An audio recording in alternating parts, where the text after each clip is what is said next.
Hi, HRN listeners. We're celebrating our 15th anniversary, and we have a really fun campaign and an ask for you. This 15th anniversary tour is aiming to bring you closer to unique food and music experiences in some of the most exciting cities in America. All the while, we're raising funds to support our work empowering the next generation of food systems storytellers through our fellowship programs. Here's how it works. Donate to HRN and be entered into a raffle in the city of your choice to win a dinner for two at a noteworthy restaurant and tickets for two to a concert at a prominent local venue.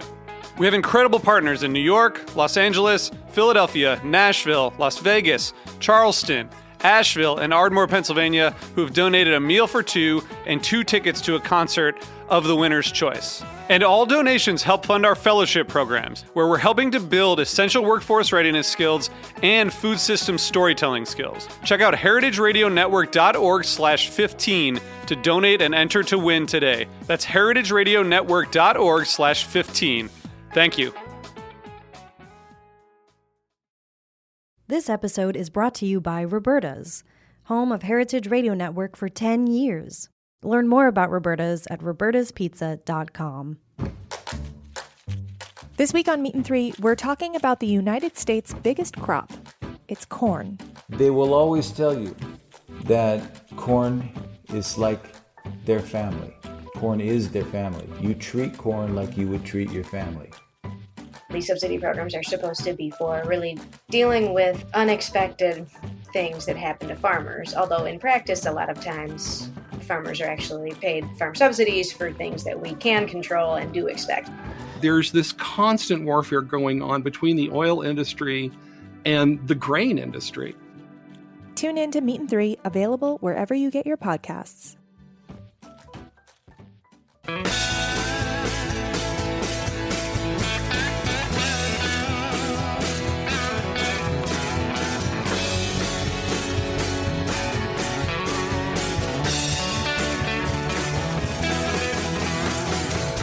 Hey, welcome to Beer Sessions Radio on Heritage Radio Network. We're recording remotely, and today is Tuesday, March 30th, 2021. Our theme tonight is Hops for Hospitality, and we've got some special guests from the New York City hospitality industry. And yes, there is a crisis in hospitality, but the crew that we have today is going to tell you how we're going to make it through this. So let's go around the room. Start with Rachel. Please introduce yourself. Hey, I'm Rachel McGowan with Boston Beer Company, Coney Island Brewing. That's great. Thanks so much for helping organize the show today. And we're looking forward to talking about your new initiative. Andrew? Jimmy, my name is Andrew Ridgey. I am the Executive Director of the New York City Hospitality Alliance. We are a not-for-profit association that represents restaurants, bars, and nightclubs here in the 5 boroughs. And thank you, Andrew. You guys are a beacon of hope. And Mitch? Hi, Mitch Banchek. I'm president of Eat, Drink, and Be Merry Hospitality, which owns and operates bars in New York City, Charleston, and Chicago. And I'm also the treasurer and one of the founders of the New York City Hospitality Alliance. That's great. So looking forward to talking to you tonight, Mitch. I really respect what you guys do. So let's start with Rachel. Rachel, Hops for Hospitality. I had, during Beer Week last month, I had some of the Coney Island beer crew on, and this is a big initiative that we wanted to talk about. So tell us about Hops for Hospitality, how you guys organized it, and a little more about why we should support that cause. Yeah, absolutely. So the irony of this, of all of us being on this call together, is that I found out about the Hospitality Alliance by going into one of Mitch's bars. So I was going into Jake's, and I noticed on the door of Jake's, there was a little sticker, a little logo for the New York City Hospitality Alliance. And I had never heard of them before. Shame on me. And I did some research and, saw that they were doing some really great stuff. This is pre-COVID for our industry. And, the bars are basically the beating heart of New York City and the beating heart of my industry being, in sales for beer. So researched the Hospitality Alliance and wound up starting to work with them and see how we could get more involved right before COVID hit. And then, cue COVID comes in. And again, I just continue to see what Andrew and his team, Brittany and Savannah, and the whole crew at the Alliance were doing. And I think as a company, we were looking for, what can we do to help? How can we help New York City? How can we make a difference here? And when you're looking to make a difference, look no further than the Hospitality Alliance and everything that team's been doing. So we put our thinking hats on. We came up with a program where basically every beer, every Coney Island in every facet, whether it's a pint at a bar, a 6-pack, a 12-pack sold at a grocery store, $1 of every single purchase is going to go back to the Alliance for March, April, and May. And that's going to go right directly back to Andrew and his team to continue doing what they're doing and help our industry here in New York City. That's great. So let's go to Mitch. Mitch, you've got some really great bars. And how did you come up with the names for them? Because I want to just give a little background on just how important this industry is to our city. Well, each one was sort of inspired from different means. We started with Down the Hatch, and the bar has been there since 1991 and really took off after the first week we opened. And we thought we were onto something with names like that. And since then, we basically would have naming contests amongst friends and family, and we would tell people about the new concept and where it was going to be located, what it was going to look like, and then we would sort of open it up to our friends and family, and we would get hundreds, if not thousands, of names to choose from, and we'd form a committee of the managers and operators and decide which we thought fit the location the best. That's great. Will you run through? So your group's called Fun Bars. Just run through some of the names because I want to put you in the right light. Yeah, it's Eat, Drink, and Be Merry Hospitality, but the first place was Down the Hatch. The second place was actually a place called Moe's Caribbean, which is now the Stumble Inn, which is a good local neighborhood bar on the Upper East Side. The third place was Jake's Dilemma, and that bar was built at a time when microbreweries were just becoming popular in the mid-'90s, and the logo is a guy sitting at a bar, sort of scratching his face, looking at a tremendous selection of different microbrewery beers, and that's Jake's Dilemma as to what. And then the next bar was the Gin Mill, which is sort of just like, a generic name for a bar. And it's also on the Upper West Side. It's sort of your local gin mill. And then in the Village, we have Off the Wagon, which we thought was pretty kitschy. And it's been there for 23 years, so people seem to like it. And then we opened up the 13th Step, which we actually checked out with some of our friends that were in AA just to make sure it wasn't too offensive. And they thought it was very funny. So we went with that. And that's actually down a few steps once you walk into the place. So it's got a good name that goes with the concept. And then the next one is Three Sheets, which is 3 sheets to the wind, which is an old term meaning that you've had a little too much to drink. And then the last one we opened up was Hair of the Dog. And I think everybody on this call knows what So Mitch, that is great. I think I want to get to the point of just how important these kind of local watering holes are to the city. Why did you get involved in the Hospitality Alliance? Well, previous to the Hospitality Alliance, I was involved with the New York City Nightlife Association, and we were a branch of the New York State Restaurant Association. And we soon learned that the bars, nightclubs, and taverns had different needs than the restaurant industry. So, we branched off to form the New York City to form the New York City Hospitality Alliance, which encompassed our needs as well as the needs of other restaurants. We felt that New York State wasn't exactly representing the needs of the people in the city as well as it could, because they had different agenda than we did. Most of the time, our thoughts were aligned, but there were many times where the city had a different set of needs than the rest of the state, because it's really a different animal operating bars in New York City than it is in Albany or Nassau County. So that's why I got involved. That's a great intro. Andrew, so just tell us, how important are these local watering holes to the economy and the life and the culture of the city?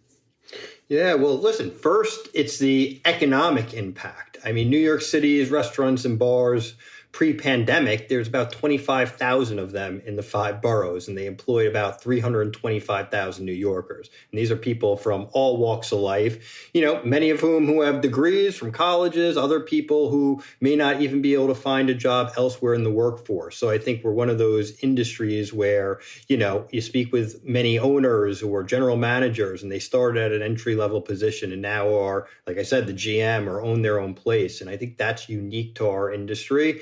And we generate, tens of billions of dollars in economic activity every single year. But it's also part of the social and cultural fabric. I mean, when you're listening to Mitch talk about his beers, these are like neighborhood places where people love to go out and socialize. We really are not only places to go eat and drink, but we're also places where you socialize and you create memories. And New York City is not New York City without our restaurants and bars. And that's why I've been saying since the beginning of the pandemic is the only way New York City fully recovers is if our restaurants and bars and nightlife are at the core of that recovery. I mean, imagine New York City without all the amazing places to eat and drink. It would not be New York City. So we're part of the economic foundation, but also the social, cultural landscape of the city. And I feel like no matter what you do, even if you're not in the industry, you relate to eating, drinking, socializing. So everyone has a connection, whether it's a first date or a last date or a birthday party or just getting together with friends for happy hour after work.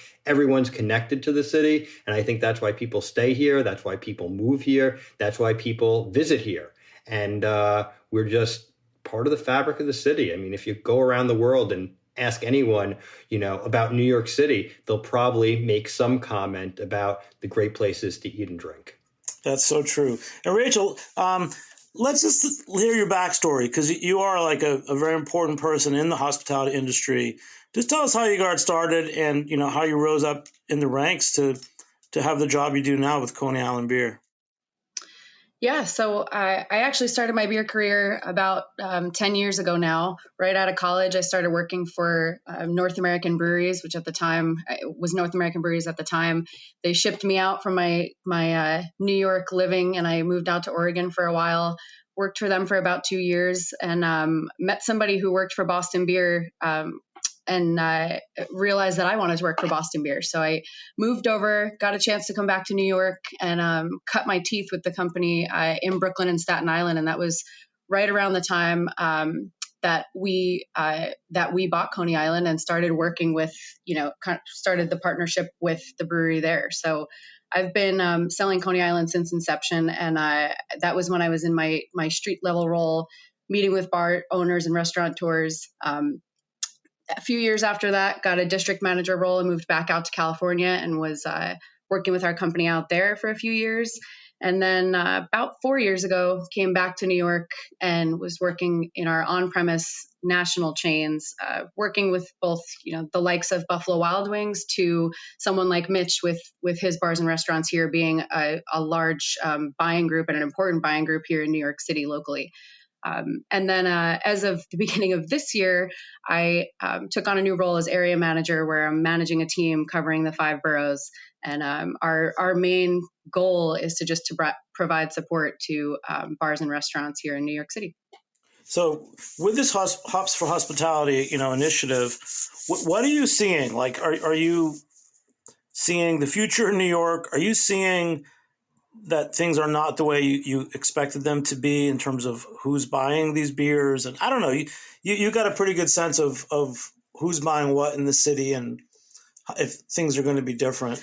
Yeah, I think right now we've seen a few things happening, right? Like one thing that we've been talking about for a long time to bar owners is looking at a reduction of draft lines, and you don't need 100 beers to satisfy the guest, right? You could have 10 or even less really well-made beers that are crafted and fit the consumer needs. And I think we're seeing, especially due to COVID, you could save money and you could also appeal to your guests and basically have the same satisfaction coming out of it. So I think as people are starting to rebuy and have just started to recently open their doors, we're seeing that come into effect, where when you would pre-COVID walk into a bar, you might see 4, 5, 6 IPAs on a draft tower. Now you might only need 2, and it might be a local IPA, and then it might be a national IPA that fits both guest needs. So from a Coney Island perspective, I think we started off with the Mermaid Pilsner as our flagship, and now we have our Merman IPA, and launched that a few years back, and it quickly became one of the best-selling IPAs here in New York City. And I think it hits that for many consumers, where it's just super easy drinking IPA, but lends to kind of that local aspect as well. Yeah. Hey, Mitch. So when you had Jake's Dilemma, was that like the first real craft beer bar that you guys opened? Yes, it was. And how are you seeing things changing right now? Or are you guys making plans for modifying your operations or your menu for the future? Not really. We still offer a very large selection of beers at all my places, but especially Jake's. And it's a concept that's withheld the test of time. As Rachel said, we do a tremendous amount of business with Boston Beer. They have a lot of different products that they offer, and they sell very well at my stores. Oh, that's great. Andrew, is there a crisis of hospitality right now? And what are the biggest things that you have to focus on? It's the economic crisis. I mean, if you would have told me a year ago that we would be having this conversation in 1 year, I and everyone would have thought, we were nuts. I remember when we first got shut down, it was first, there's a pandemic coming, but New York's okay. Everyone go out, support your restaurants, your bars, other small businesses. Then all of a sudden it was, all right, starting on Friday, we're going to have to reduce occupancy to 50%. Then a few hours later, it was like, okay, I think on Tuesday, we're going to have to shut down. Then a day before it said, no, on Monday, we're going to have to shut down.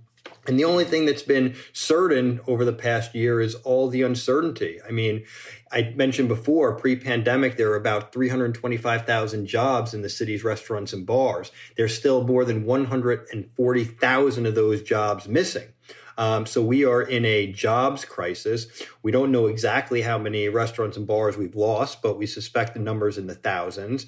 People often say, well, how many places have closed? I think the question is how many places are actually being kept open artificially? And that's because the state has a moratorium on commercial evictions. The city has a law that suspends the enforcement of personal liability guarantees and leases. And the combination of those two policies have basically allowed people to stay in their spaces for much longer than they would have been able to in a normal world when they couldn't pay rent. And with the reduced occupancy, and then we're opening, and then we're shutting indoor dining and the back and forth, it's just caused so much trauma.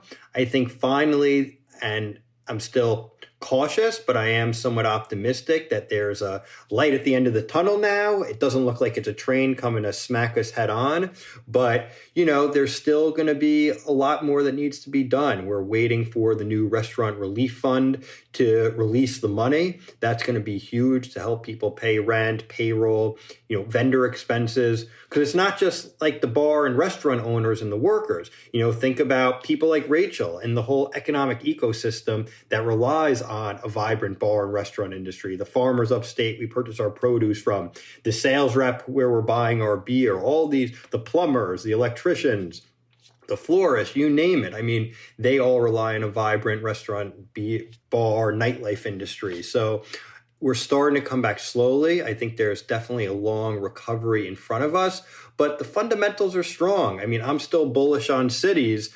because people want to eat. They want to drink. They want to socialize, especially after they've been cooped up in their apartments for, a year now. So I think once we can really get back to like pre-pandemic activity and socializing, it's going to be like the roaring 20s. We just need to try to get as many of these small businesses that were operating before and during the pandemic to the other side to enjoy it and not straddle them with so much debt and so much liability over the last year that it's impossible for them to ever pull out.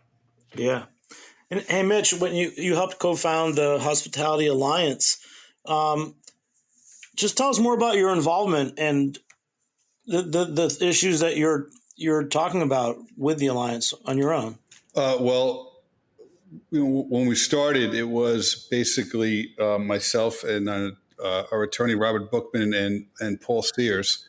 And we came up with like an initial operating budget and figured out what we would need to operate the organization for 3 years without actually having any dues paying members, because we felt like it was important to have an organization for people to join and not just ask individual operators to join something that really that didn't have a solid foundation yet. So some of the larger and better operators in the city, as well as many of our suppliers, liquor companies, beer companies, companies like NCR and Ecolab, all ponied up $25,000 a year for 3 years, which gave us enough to have our start. At that point, we were able to hire Andrew as our executive director, and then slowly but surely, Andrew built a team under him, which allowed the Hospitality Alliance to really thrive. And from the very beginning, the Hospitality Alliance had an incredible amount of credibility because of who was involved with it. And we became quickly the go-to organization for the city government to come to when they were formulating bills and passing laws. And then shortly after, candidates started coming to us to do fundraising for them.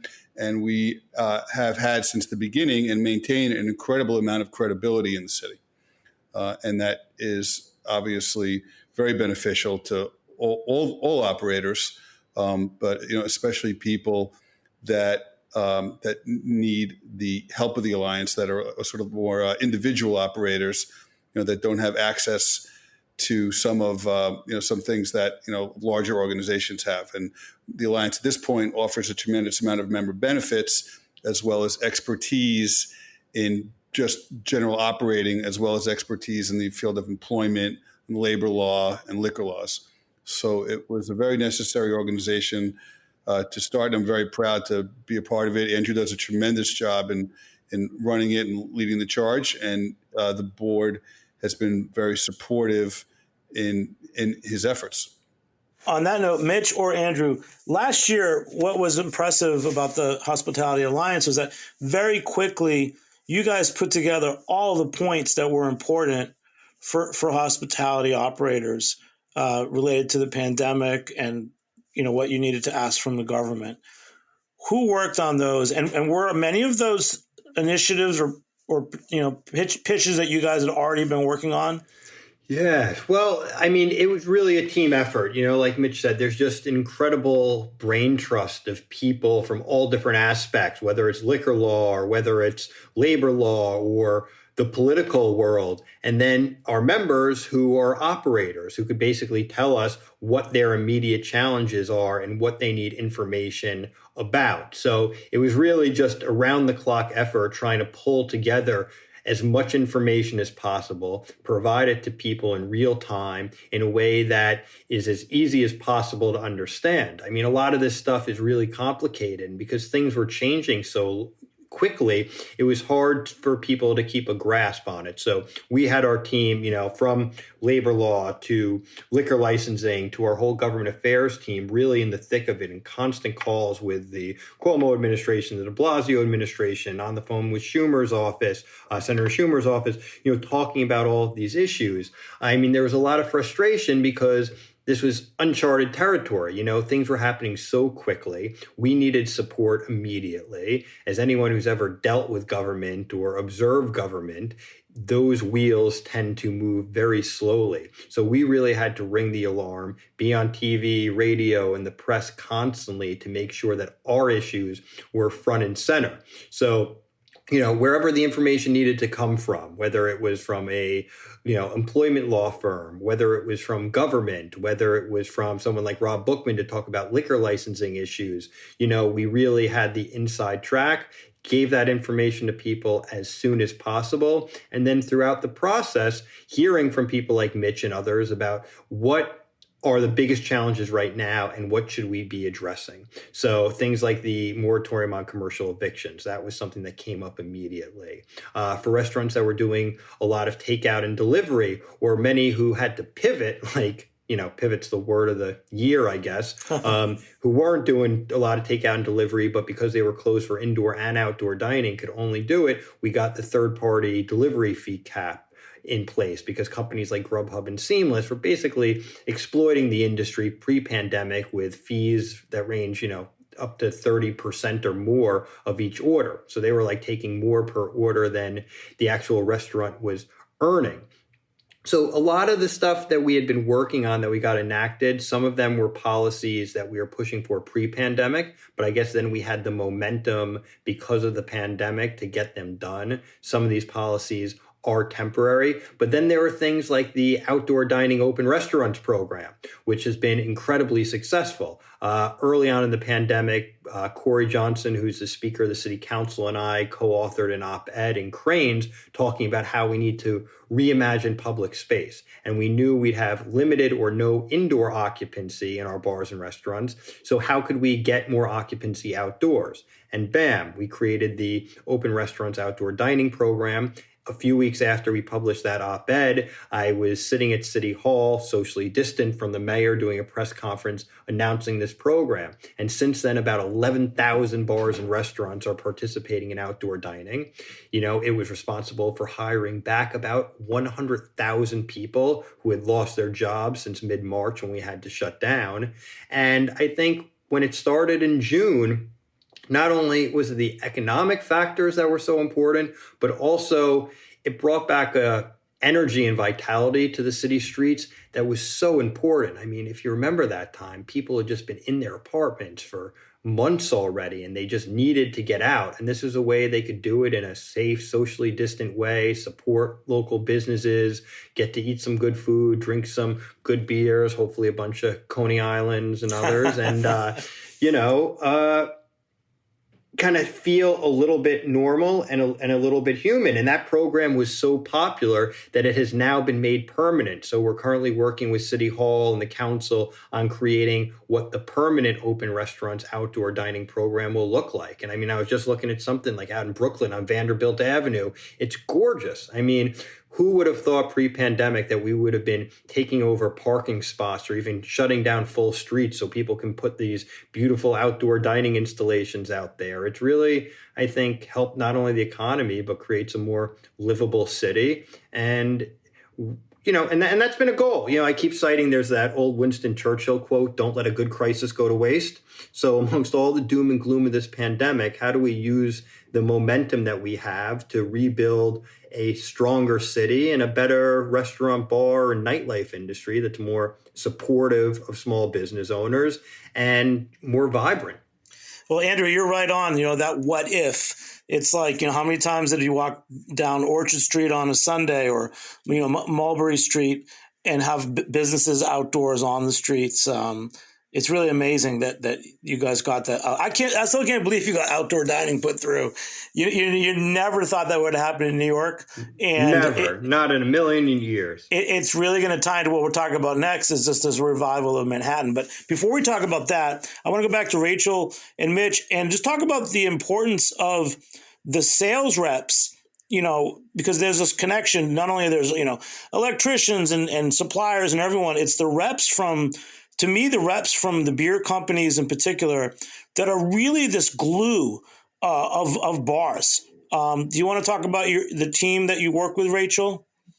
Yeah, of course. So we have here covering the boroughs alone about 16 or 17 people that touch just the 5 boroughs for Coney Island.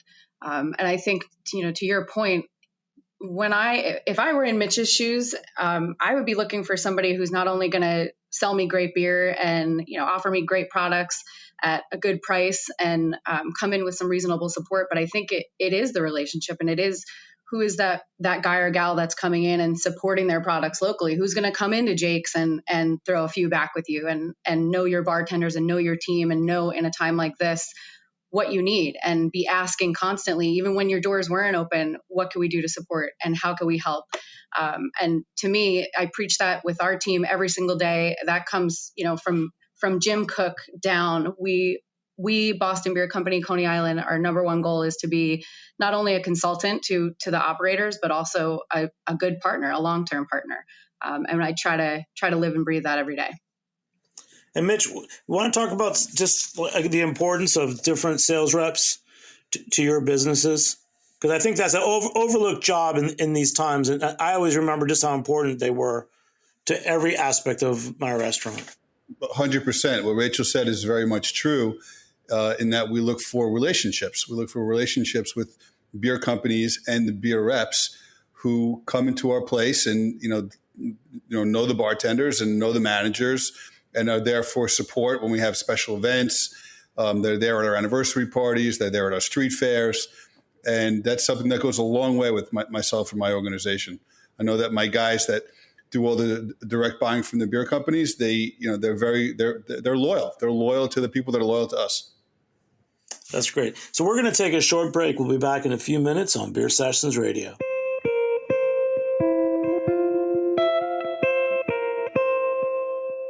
This episode is brought to you by Roberta's, home of Heritage Radio Network for 10 years. Roberta's was founded in Bushwick in 2008 and has become one of the most iconic restaurants in the country. HRN made its home inside of Roberta's in 2009, and together they have become part of the DIY fabric of the neighborhood. Roberta's, the pizza restaurant, is open for lunch and dinner 7 days a week and serves much more than just the famous wood-fired pizzas. Their team dreams up new salads, pastas, and sandwiches on the regular. Roberta's Tiki Bar is alive and well in the back garden, serving up frozen drinks in the summer and hot toddies in the winter. Stop by the bakery and takeout spot next door for fresh breads, sticky buns, and pizzas to go. And of course, there's the 2 Michelin-starred Blanca tucked away in the garden for truly daring diners. But Roberta's also extends beyond Bushwick, with multiple locations in New York City and now in Los Angeles. You can also find their frozen pies in grocery stores around the country. The spirit of Roberta's, like Heritage Radio Network, is everywhere. Here's to many more years of pizza-powered radio. Learn more about Roberta's at robertaspizza.com.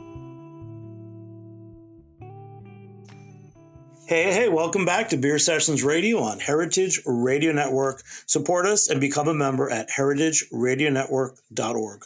So we're talking about the Hops for Hospitality program with the crew from Coney Island Beer and New York City Hospitality Alliance. So Andrew, a little earlier we had talked about, there's a big article in the Times the other day about, is Manhattan, going to come back? I believe it is, but I want to hear your take on it because with things like outdoor dining and, if anything more than ever, I don't think New York City is going away. I'm bullish on New York City, Manhattan. I didn't say it. Multiple people have said it, that New York City's obituary has been written many times over and the authors are always wrong. We constantly come back.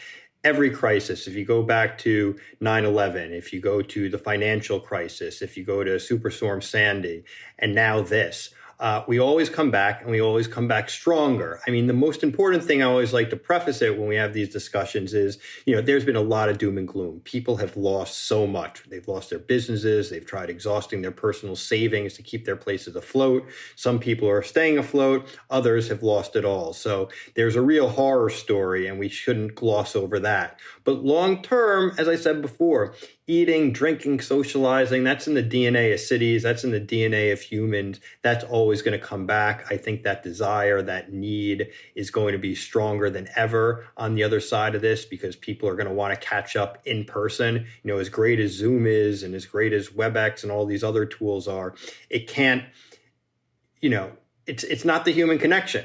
And what we create in bars and restaurants is that human connection in addition to just the eating and drinking.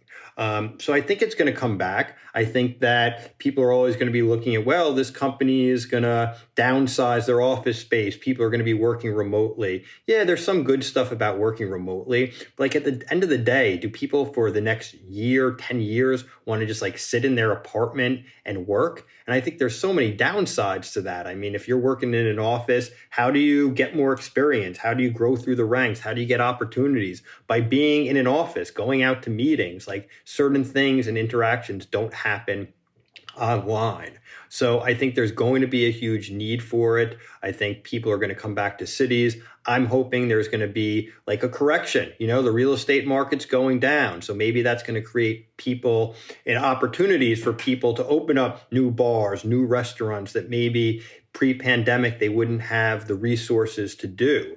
So I think there is a lot of opportunity. It's going to take a little bit of time. It's not going to happen overnight, and it's not going to happen just because it's going to happen. It's going to take vision. It's going to take leadership. It's going to take action. You can't just talk about it. You have to be about it. I think there's some good stuff happening. Obviously, the outdoor dining, open restaurants program. There's some open culture stuff where you can see like performances and music outside. But I think we need to quadruple down on all that stuff. So instead of the conversations being like, I was in Midtown and it was just so quiet and no one was there and the office buildings are at less than 15% occupancy.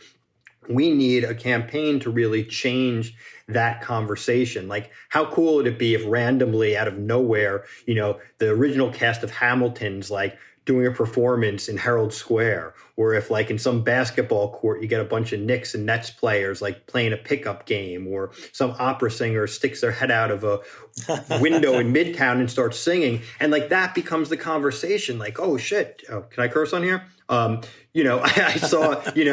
just saw some crazy performance in Midtown. And I think that creates a vibe. I think we also need to get leaders of the city to publicly be out there and saying, this is my commitment to the city. The one thing that's been a little bit disappointing compared to past tragedies is that there hasn't been as much of a rallying cry, in my opinion, on leaders to like come back to the city. And I guess that dynamic is different because it's a pandemic, so it's not like just come back. But even if you remember post 9/11, people were so scared to come into the city. It was like we were waiting for the next attack and everything. So I think even if people aren't ready this moment to bring people back fully to their offices or just start going on public transportation, I think we need people who are viewed as leaders to be out there and setting an example and encouraging others. And my one concern is that there has been too much doom and gloom, and a lot of talk is like, oh no, I can just have people work remotely. It doesn't matter if they're in, Arkansas or Ohio, like they can work for my New York City company. It's like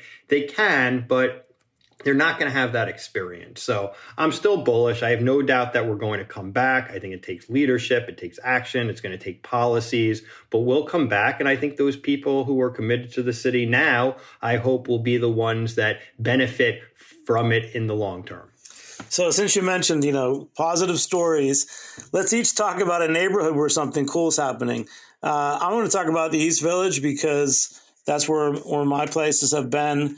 And there's a great group, Avima, which is our East Village Independent Merchants Association. And there's some very cool things happening with some of the open streets. Old school leaders like McSorley's did the open dining. There's a lot going on in those neighborhoods. And I'm really proud of it. There's going to be an Easter hat virtual event in Tompkins Square Park on this Sunday. So, Mitch, what about you at your bars or neighborhoods? Tell us something cool that's going on. I can't really say anything specifically, but the outdoor dining has been a real blessing, and I think it really has changed the streetscape in New York City, especially at my place on the Upper East Side, the Stumble Inn. We have 80 seats outside. We only had 68 seats inside. So wow, not counting the bar, of course, but it's really been a lifesaver, especially now that the outdoor dining is able to be operated in conjunction with indoor dining. It was always meant to be a supplement, but over the winter, of course, we weren't allowed to have indoor dining. And now that both are, sort of in full session, indoor at 50% and outdoor at full capacity, it feels busy. And people are really enjoying dining outside, even when it's not so warm outside. And they also love being back inside. And between the two, it's got a buzz. There's energy in the place again. So it's really beneficial all around. I can't really point out one particular neighborhood that's doing anything different than the other neighborhoods that I operate in. But overall, it's sort of it's great for everybody. Do you think are you going to be back at full employment? We'll be back at full employment when we're back at full capacity. Right now we're still fairly lean and mean, which we sort of have to be, even though we have a decent amount of outdoor seating. But with 50% occupancy inside and the curfew, we still are far from full employment. So do you think that there's a myth? I've heard some people say, oh, I can't hire anyone because people are on unemployment and they don't want to come back to work. No, that's not a myth. That's true. We have issues with that on a daily basis in terms of getting people, mostly for like back of the house. The front of the house people, are lining up at the door to work, but it's been difficult for us to get back of the house people in the door. Yeah, and Jimmy, just to chime in, I mean, what I've heard from a lot of people too is hiring back, especially more on like the server and bartender front is, oh, I moved back to North Carolina to stay with my parents. Or a lot of people that were working in the industry, or maybe they're going to school here, or they're in the arts, actor, actresses. They went back when the pandemic hit to wherever they were originally from. So, I think we need to give people reasons to come back because our industry is so directly related to the creative class as well. I mean, if you look at the demographics of the workforce, I mean, so many people maybe working in a bar, restaurant's not their career, but it's something that's been so critically important where they can bartend a couple nights a week at Mitch's place while they're going to school, or maybe they're looking for their next big gig on Broadway and supplement their income. And I think there's so many examples like that. So I think bringing back the workforce is going to be very interesting in how that's going to play out over the more kind of mid and long term. Great. And then Rachel, tell us about a neighborhood or a happening that you find really positive right now, something will cheer us up. Yeah, I live Upper West, and Andrew could probably put some numbers or some stats to this, but walking around up here, I feel like I've seen a tremendous amount of new entrants taking over empty storefronts that might have been empty even pre-COVID, and just seeing new concepts come in and entirely new operators that I think you were saying it earlier, Andrew, just people that seem hungry and ready to get after it coming into New York, that maybe this is their first venture. I've seen a handful of new things popping up that I'm keeping track of on my little places to eat notepad. And I'm just excited to get out and check some of these spots out. I've been doing the outdoor thing, and with the weather getting even nicer and now with indoor reopening, I'm very excited to see what that looks like. But Andrew, you would know better than I would. You're up here too. Yeah, I mean, we're all in the Upper West. So for example, when we ate at Mermaid Inn on the Upper West here. I mean, I remember on back in, I mean, it was for months, basically before mid or end of June when outdoor dining started, you could just look down and walk down the middle of Amsterdam Avenue, and there was nothing. There was no one. I mean, you could just walk with your eyes closed. There were just no cars. And it's really been transformed, both sides of the avenue, restaurants, bars. Mitch obviously has places up here. And it was just exciting, and it brought an energy back. And now one of the local business improvement districts, the Columbus Avenue BID, they have some like outdoor art where they basically got local artists to populate some empty storefronts and some storefronts with paintings and different artwork. So I think just being in the neighborhood on the Upper West Side, particularly because it is a neighborhood, people live here. We don't have as many tourists, not that there's that many tourists coming to the city now. It's just a nice way to be able to bump into people in the street and be like, oh my God, how's it going? And seeing the activity. So I love the Upper West. I've been over the East Village. There's great stuff there. I think I mentioned, Vanderbilt Avenue out in Brooklyn. They've done incredible stuff. Up in Harlem, we did with the famous Rockwell group, the architecture group, outdoor dining program where we basically got funded these outdoor dining structures, and we did them up at Harlem at Melba's restaurant, who's our president, and it's just beautiful up there. We did a full street takeover on Mott Street down in Chinatown, and it's like a communal outdoor dining structure, so you can get food from any of the local restaurants and go and sit down, and it's really like transformed a little block in Chinatown into this festive place that's just walkable, livable, and so enjoyable, especially compared to what it was like, earlier in the pandemic and pre-pandemic. So I think there's so much of that, no matter what neighborhood you go to, and it's something that's going to hopefully now continue into the future and be permanent. Well, that's a great point. Definitely like the evolution of the outdoor structures and the outdoor dining layout has really been interesting to watch. Where is that going, with the regulations? What of that is going to be around next year? What is the structure requirements, the design, any design highlights? Sure. Well, so the current open restaurants program is temporary. That runs through October. Between now and October, which we are working on with the city, I think I mentioned it before, is creating, the specific rules and guidelines. So the idea is restaurants will be able to use the sidewalk and they'll be able to use the roadway curb space, basically the parking spots. Those will be subject to distant limitations like they currently are. If there's a bus stop, you need to have the right amount of space so it's accessible under the Americans with Disability Act and some other requirements. But I think it's going to look generally similar. I think a lot of the structures that have been built, those won't exist in their current form. We'll have to see what the specific requirements are in the future. Things are going to have to be sturdy. The thing about this current program was we're in the middle of a crisis. People don't have money to spend a lot. It was kind of put up really quickly as a means of survival.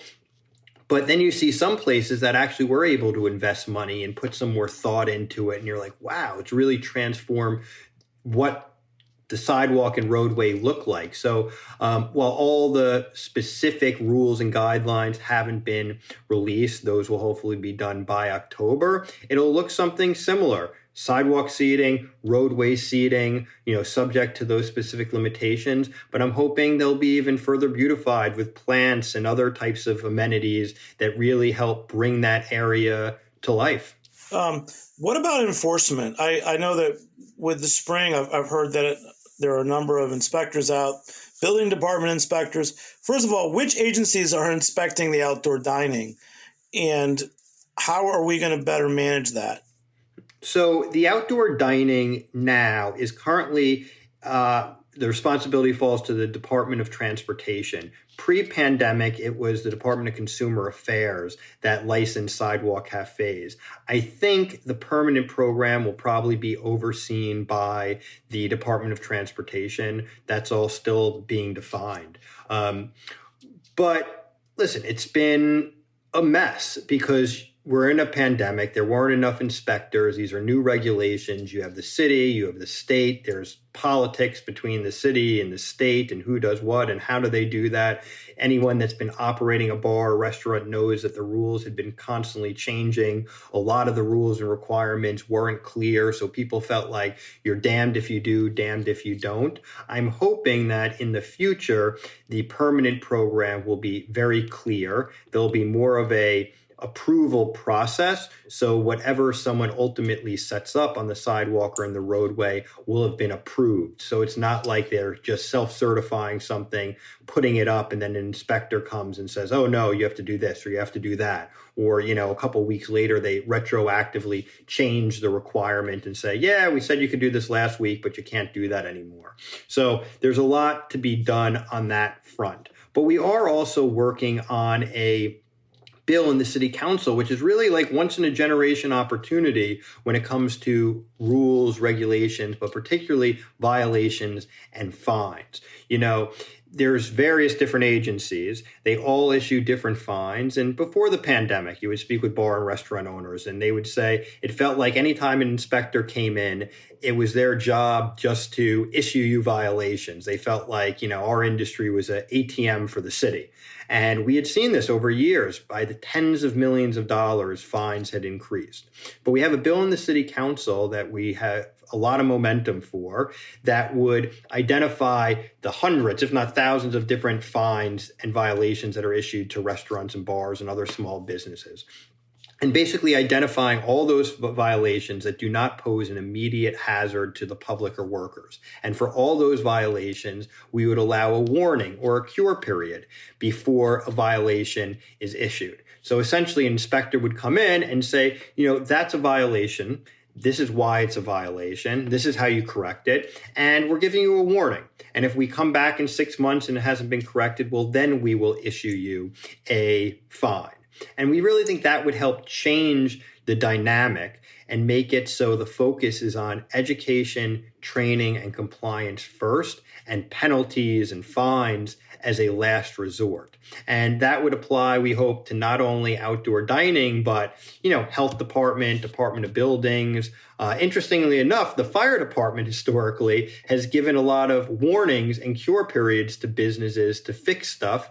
And they're dealing with life and safety issues. So if they could do it successfully, why can't we apply the same thing to a violation from the health department for a dimly lit light bulb in a storage closet somewhere, or, a potted plant on a sidewalk cafe that grew over the allowable height requirements, because it's sunny and that's what plants do in the summer, they grow. Like, you could easily say, you have to trim that before you just issue You're a right fine. about the what ifs, because that's a really important conversation. I remember saying that for years, that the fire department would come in and give you a warning. Usually you have 30 days to cure something, and it could have been like you had too many chairs for your occupancy.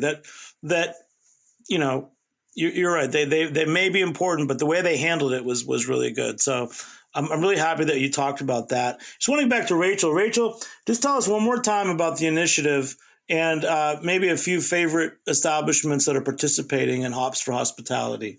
Sure, yeah. So the quick and dirty on it is $1 from every Coney Island pint or 6-pack or 12-pack is going to go back to the New York City Hospitality Alliance, Andrew and his team, to continue fostering all the great things that you've heard over the last hour.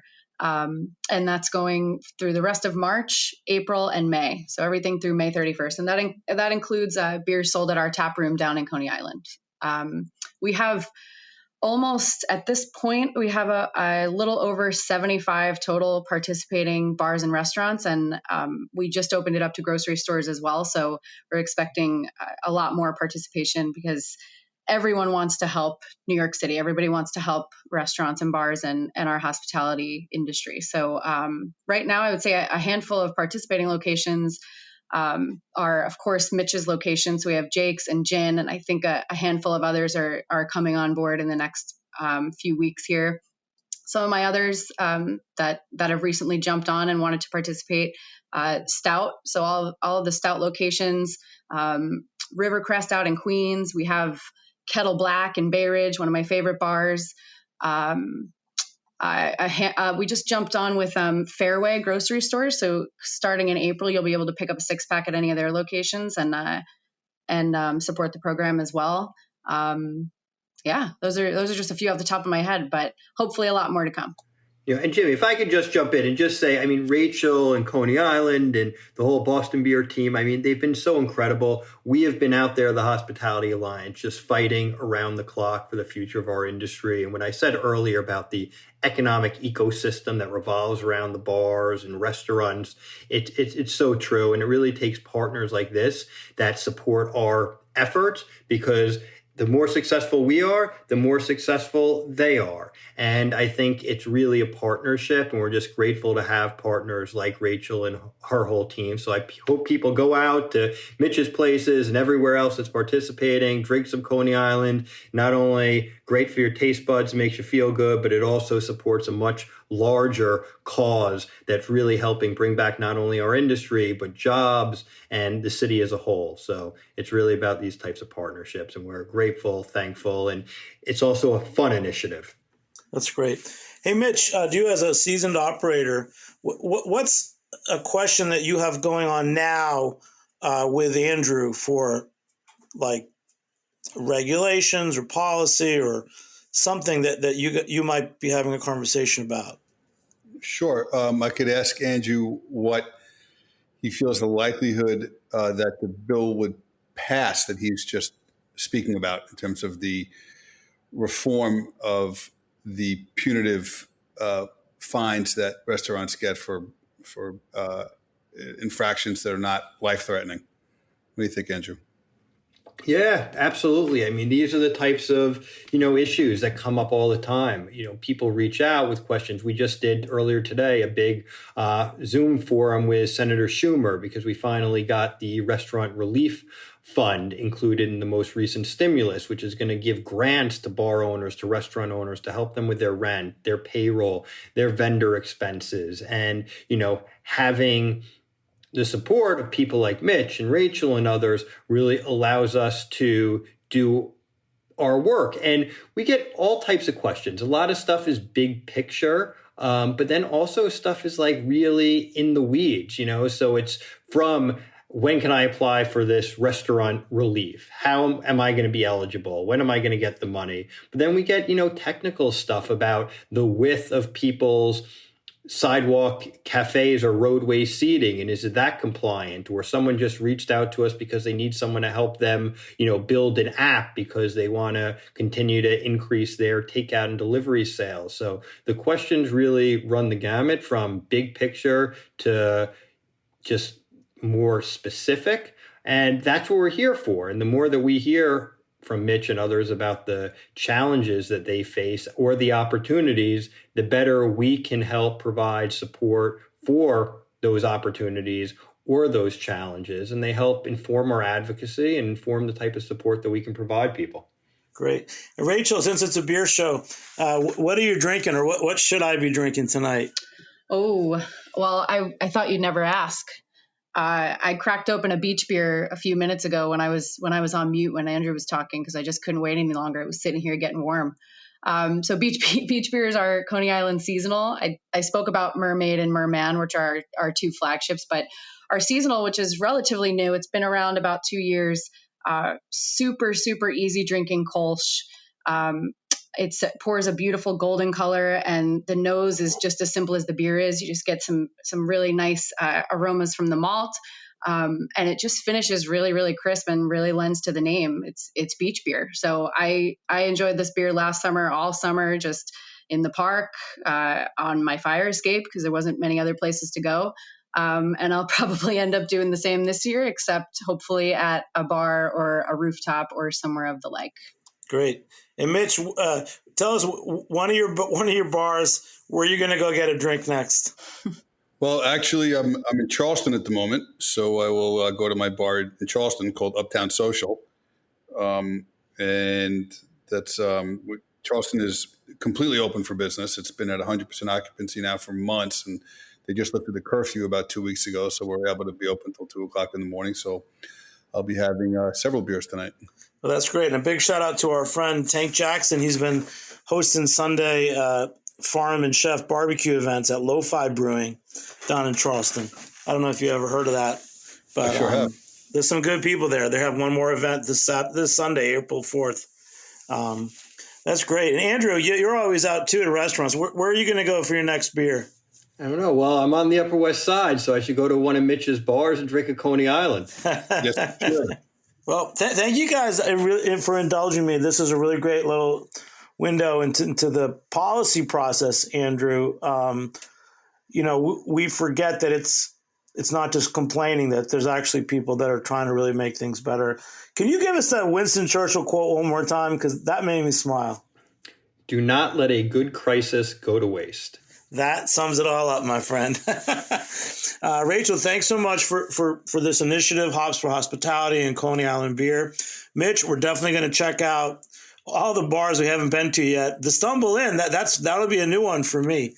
And Andrew Ridgey, Executive Director of the New York City Hospitality Alliance. All those years you put in have really made a difference. I do know that you've been very instrumental in keeping the hospitality industry going during the pandemic. And thanks for giving us more insight into the outdoor dining program. So thanks, everybody, for joining me. Thanks to our engineer, Armin Spengen, and producing intern, Caroline Fox. I'm Jimmy Carboni. I'm the host of Beer Sessions Radio, and we'll catch you next time on Heritage Radio Network. All right, guys. Thank you. Beer Sessions Radio is powered by Simplecast. Thanks for listening to Heritage Radio Network, food radio supported by you. For our freshest content, subscribe to our newsletter. Enter your email at the bottom of our website, heritageradionetwork.org. Connect with us on Instagram and Twitter at heritage_radio.